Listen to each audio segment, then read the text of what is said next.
Lina moved quietly through the endless silver corridors of the Zelthar Imperial Palace. The floors were so smooth they mirrored the stars outside. She pushed her mop slowly, careful not to leave even a single streak. In a place ruled by perfection, one mistake could mean punishment or worse. She was a human servant, one of the few still allowed inside the royal palace. Most humans lived far below the shining city, cleaning the underworld tunnels or repairing broken machines. But Lina was different. She never spoke unless spoken to. She never looked into the eyes of the nobles. Her silence made her invisible, and in this empire, invisibility was safety. But tonight felt different. The air carried a strange hum, like the palace itself was holding its breath. At the far end of the corridor stood a massive golden door, the nursery of the Emperor's son. No servant was ever allowed inside. Even alien guards avoided going near when the lights turned blue, meaning the prince was awake again. Everyone in the palace knew the story. The young prince had been born with power in his blood. He could bend energy, heal wounds, and command machines without speaking. But lately the child could not sleep. The royal healers tried potions, songs, and light waves. Nothing worked. When the prince screamed, the palace shook. Some whispered that a curse had fallen on the royal bloodline. Lina never believed in curses. She believed in exhaustion, hunger, and loneliness. She had known all three. As she finished mopping near the nursery, a soft cry echoed through the door. It wasn't the cry of power or rage. It was small, trembling, and scared. Lina froze. Then another cry followed, sharper, more desperate. She looked around. No guards, no nobles. Just her. Something inside her chest tugged. She shouldn't, but she knocked once softly. No answer. Only silence. And then another cry, weaker this time. Her heart beat fast as she pushed the golden door open just a little. The nursery was glowing faint blue, filled with floating toys that shimmered like glass planets. In the center lay the child, no older than 4, his silver skin shining faintly in the dark.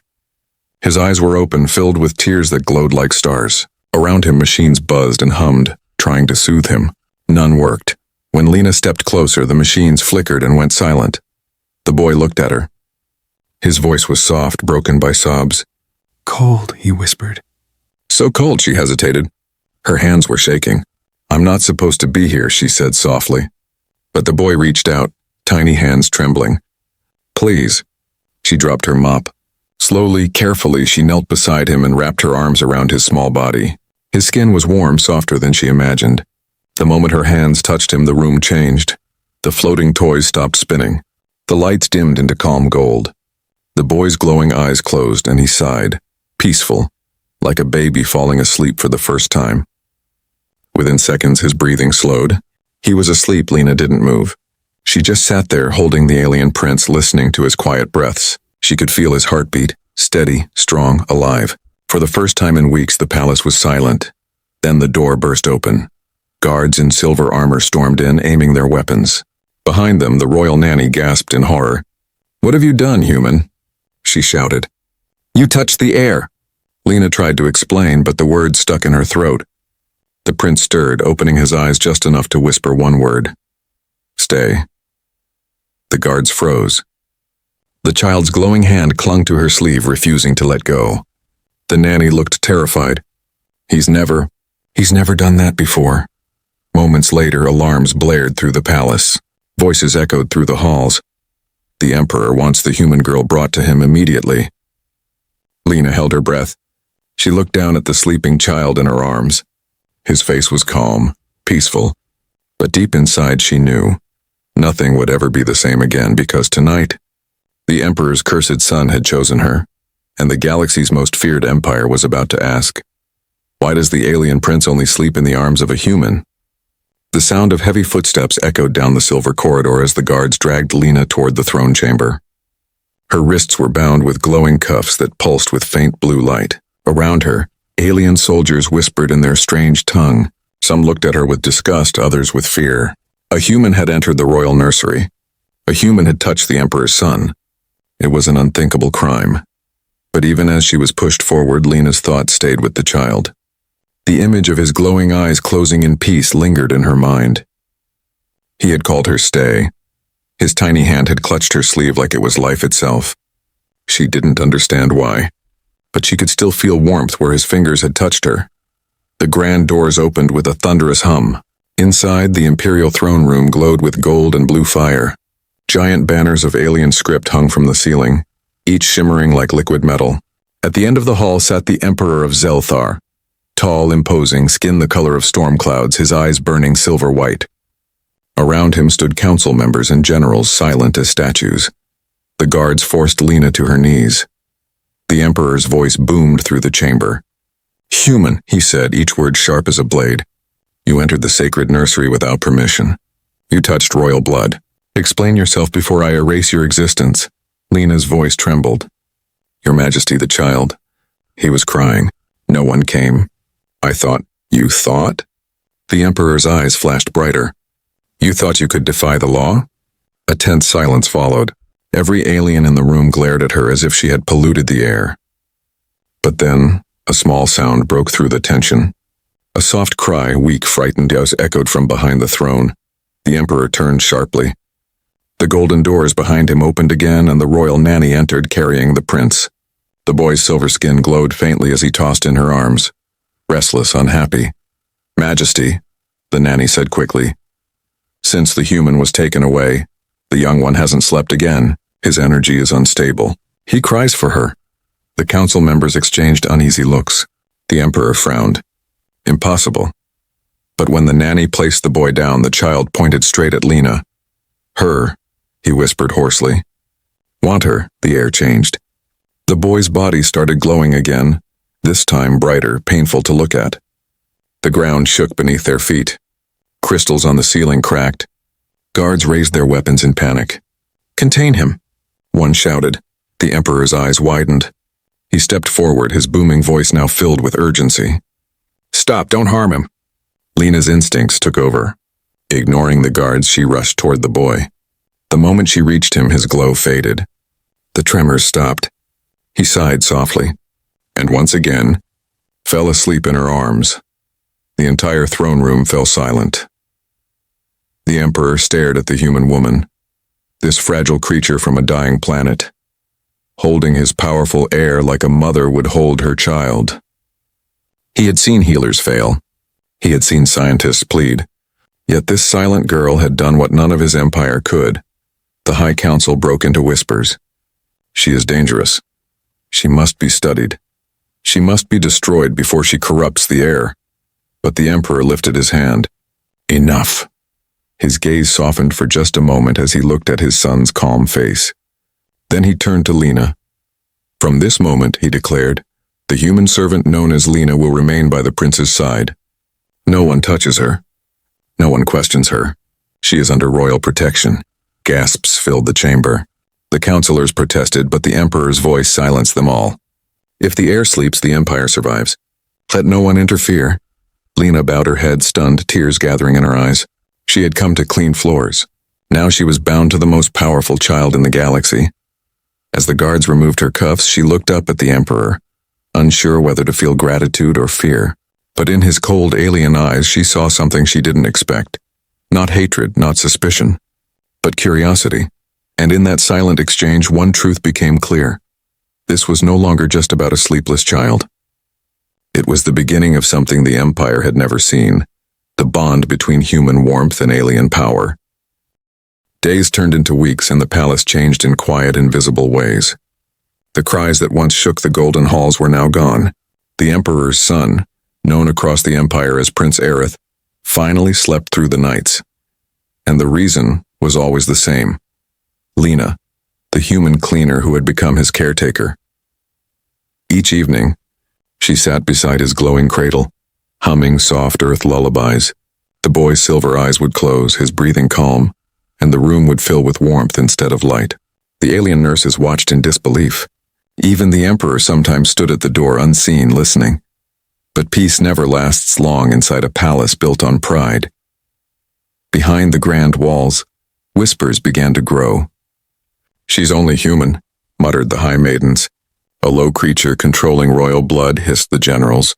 "It's unnatural," said the advisors. "Maybe she bewitched him." The word bewitched spread like wildfire. And in the dark corners of the Empire, envy took root. One night, as Lina finished feeding the prince, she heard laughter behind the curtains, sharp and cruel. 3 alien attendants stepped out, their glowing robes shimmering with arrogance.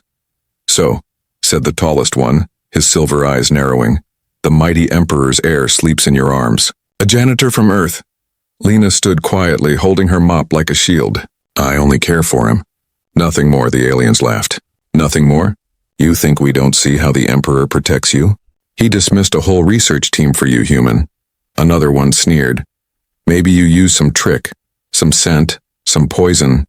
Tell us, what are you really feeding the prince?" Lina didn't reply. She lowered her gaze, just like always.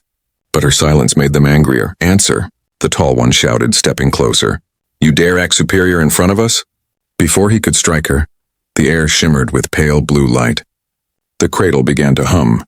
The prince, barely awake, lifted one glowing hand. A wave of soft energy burst from his tiny palm, pushing the attendants back without a sound. They fell to the floor, stunned as the child's voice echoed faintly. "No hurt?" Her Lina froze. Her heart pounded. The air smelled like thunder and roses. The aliens crawled away in fear. The child... "He defends her!" By morning, the story had spread across the palace. The Emperor summoned the court. The healers confirmed it. When Lina was threatened, the prince's energy spiked to dangerous levels. Some saw it as protection. Others called it proof of corruption. The high priest spoke in a trembling voice.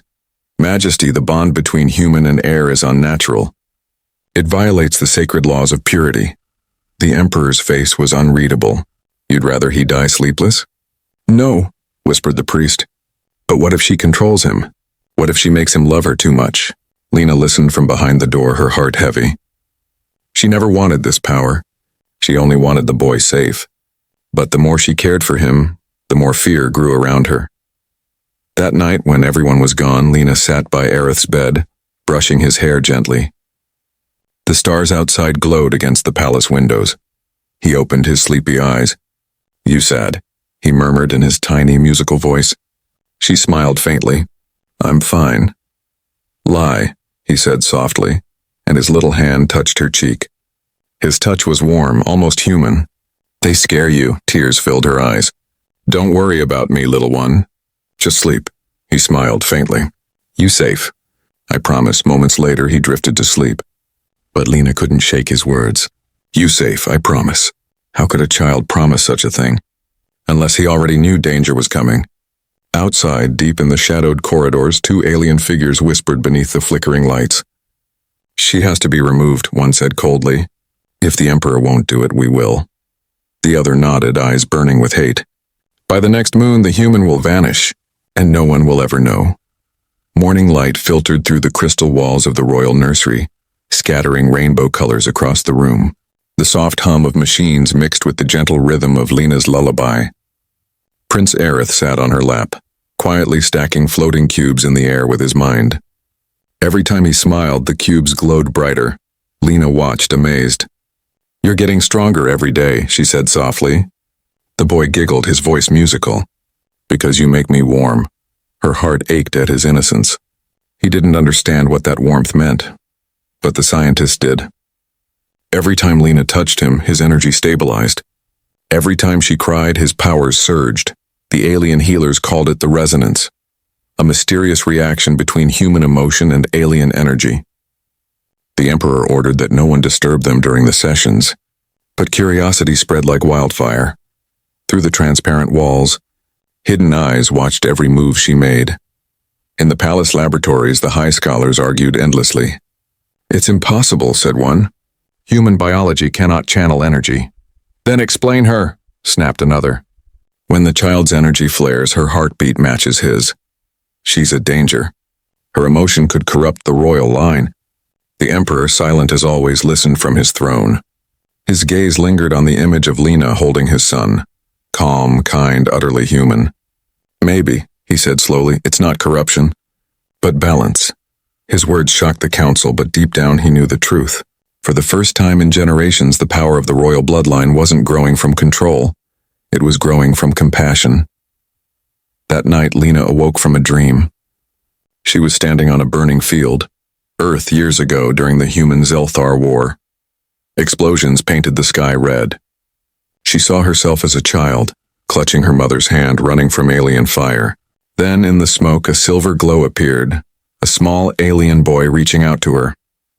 "Don't be afraid," the child said in the dream. "We'll meet again." Lina jolted awake, her heart racing. The nursery lights were dim. Aerith was sitting upright, eyes glowing faintly. "You dreamed it too?" he whispered, her breath caught. "What did you see?" "The fire, me." His little hand touched her chest. "You saved me." "Long ago." A chill ran down her spine. Could it be true? Could this bond have started before the war even ended? The next morning, strange things began to happen. Wherever Lina walked, the palace lights brightened. Flowers along the hallways bloomed instantly when she passed. Machines that had long been broken flickered back to life. When Aerith laughed, the entire palace seemed to hum with joy. But when Lina cried, even once, rain began to fall across the alien capital. Though there were no clouds in the sky, the emperor called it a miracle. The priest called it blasphemy. The news spread beyond the palace walls. A human woman had tamed the cursed prince. Some called her a witch. Others whispered she was the mother of light. But not everyone celebrated. In secret rooms, the jealous nobles sharpened their blades and their words. Late one evening, Lina was putting Aerith to bed when she heard quiet footsteps behind her. She turned. A young alien servant stood trembling, holding a message disc. "Mistress, I was told to give this to you." She took it, confused. The moment she activated it, a hologram flickered to life. It showed the two nobles who had once mocked her. Their cold voices echoed through the room. "Leave the palace, human, tonight before the next moon rises. The emperor cannot protect you forever." The message ended. Lina's hands shook. She looked down at Aerith, already half asleep. His small fingers curled around hers, glowing faintly. "Don't leave," he murmured. "They're afraid of you. Because you make me strong." Tears rolled down her cheeks.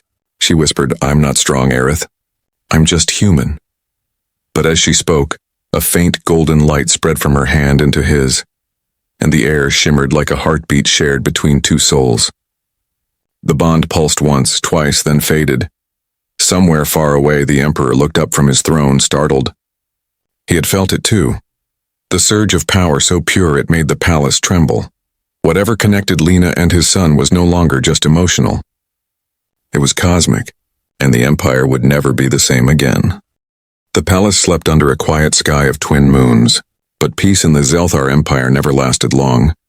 Deep beneath the crystal floors, hidden corridors glowed red with secret movement. A dozen armored nobles, their faces half-masked, gathered around a holographic table. On it burned the image of a woman holding a glowing child. "The human must be removed," hissed General Kale, his voice sharp as steel. "She weakens our emperor, and now even the boy defies us. If this Lina stays, the royal line will fall to softness." Another noble slammed his fist on the table. "She makes the prince too human. We have ruled by fear for centuries. She fills him with love." They all knew what they planned was treason. But fear of losing power is stronger than loyalty. That night, the rebellion was born. Lina woke to a strange sound, metal clashing far away. At first, she thought it was thunder. Then came the screams. The palace lights flickered. Sirens wailed through the halls. She jumped to her feet, clutching Aerith, still half asleep in her arms. Outside the nursery, guards shouted orders in panic. "What's happening?" she cried. One of the loyal soldiers, bleeding from his shoulder, barked, "The High Council, they've turned. They're coming for the prince." Her heart froze. No. Before she could move, the door exploded inward. Shards of golden glass rained through the air. Rebels stormed in, their armor glowing crimson. "Take the child," someone shouted. Lina ducked behind the cradle as laser fire tore through the walls. She could smell smoke, metal, and fear. Aerith clung to her, crying softly, his tiny hands glowing brighter and brighter. A rebel lunged forward. Lina grabbed the fallen guard's weapon, though she barely knew how to use it. She pulled the trigger, the blast threw the attacker back. But there were more. Too many. She wrapped her arms around the boy, whispering, "Close your eyes, my little one. Don't look." Energy bolts flew past them. One struck her side. Pain shot through her body like fire. She gasped, but did not let go. Then suddenly, the world stopped. A low hum filled the air. The smoke froze mid-swirl. The rebels stumbled, clutching their heads. A blinding silver light burst from the child's body.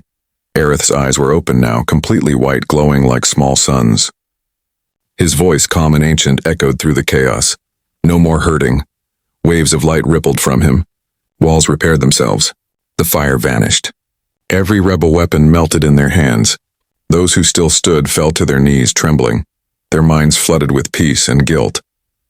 When the light faded, silence returned.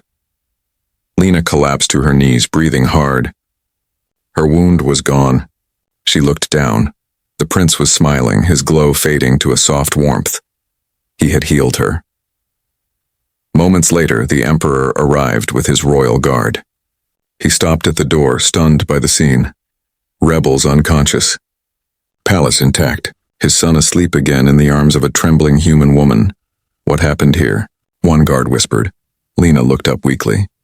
They came for him, but he protected us all. The emperor's gaze softened for perhaps the first time in his life. He knelt beside her, touching his son's glowing hair. My son did this, through you. But behind him, the surviving counselors stared in terror. They saw not a miracle, but a threat. This bond is too dangerous, one muttered. If she stays, the child will never obey the throne. The emperor rose slowly, his shadow long and heavy. Then perhaps, he said coldly, the throne must learn to obey something greater. That night the rebels were executed, but the whispers did not die. The empire trembled with fear and faith alike, and as Lina rocked the sleeping prince beneath the golden moonlight, she knew one thing clearly. The war inside the palace was not over. It had only just begun. The grand palace was silent again, but it was the silence that follows a storm. The air still carried the scent of smoke, metal, and fear. Rebellion had been crushed, yet peace did not return. It never truly did. In the royal throne room, the Emperor of Zelthar stood alone before the shattered glass wall. Outside, twin moons glowed over the wounded city. He could still hear the echoes of the people chanting, some praising his son's miracle, others calling it witchcraft. Behind him, the council waited like vultures in robes. They bowed, but their eyes held no loyalty. Majesty, said the high priest slowly, we cannot deny the truth. The child's power grows, and the human feeds it. She must be separated from him. For the safety of the empire. The emperor turned sharply, his voice a growl. You saw what she did. Without her, he would be dead. Without her, you would be dead. The priest bowed deeper. Perhaps. But if this continues, even you will not control him. The emperor said nothing. He looked at the recording from the battle, a hologram of light bursting from his son's body, healing, protecting, reshaping. And in the center of it all, Lina, the human woman holding the boy like a mother guarding her world. He closed his eyes. He knew they were right and wrong at the same time. He knew what he had to do. In the nursery, Lina sat on the edge of Aerith's bed. The child slept peacefully, his small hand glowing faintly against hers. She had barely slept since the attack. Every corner of the palace whispered danger now. When the emperor entered, she stood quickly, bowing. Your Majesty. He studied her face for a long moment. The fear, the kindness, the quiet strength. It all reminded him of something lost in the endless wars. You are not from this world, he said softly, and yet you are the only light it has seen in years. She didn't know what to say. I only did what any person would do. No, he replied. You did what no one else could. He stepped closer, lowering his voice. The council will move against you again. They believe the bond between you and my son is dangerous. They will not stop until you are gone. Lina's heart sank. Then let me stay hidden. I won't cause trouble. He shook his head. If they harm you, he will destroy the palace. If you stay, he will never learn peace. You must leave. Her breath caught. Leave, but he needs me. The emperor's voice cracked, softer than she'd ever heard it. He needs to live. And to live, you must go. That night, the stars themselves seemed to mourn. A small ship waited on the palace's hidden platform, an old Earth cargo shuttle, restored and disguised. Only a handful of loyal guards knew the truth. Lina stood at the ramp, holding Aerith in her arms. The boy was quiet but awake, his silver eyes full of tears. I don't want to go, he whispered. She knelt before him. You have to be strong now. Promise me you'll remember this warmth. No matter where you are, he shook his head. They'll hurt you, she smiled faintly. Then I'll heal. The emperor stepped forward, placing his hand on the boy's shoulder. You will see her again, he said. But not as a child, but as a king. Aerith looked up at his father, then at Lina. Can I say something, Mama?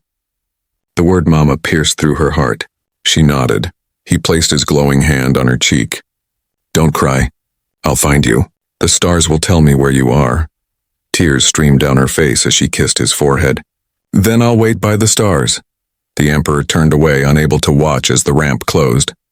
The engines hummed, bathing the platform in pale blue light.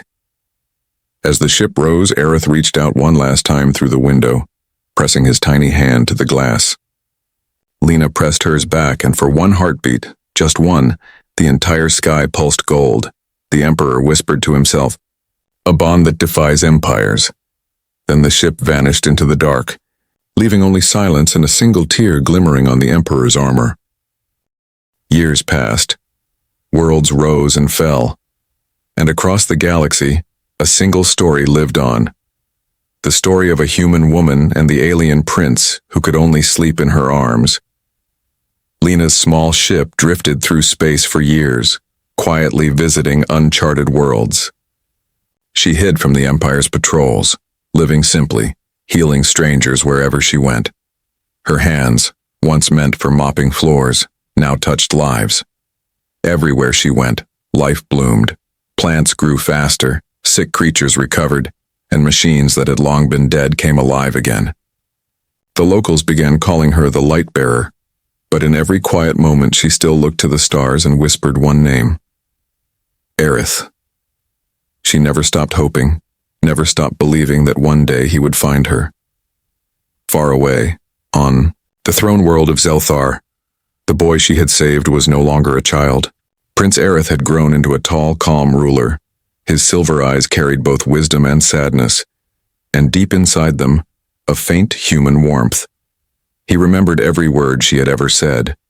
When he became emperor, he ended the wars. He freed human slaves. He opened the borders of the empire, declaring, "The measure of strength is not how loud we roar, but how gently we hold." The council that once demanded Lina's death was gone, replaced by leaders who believed in peace. Yet Aerith himself could not rest.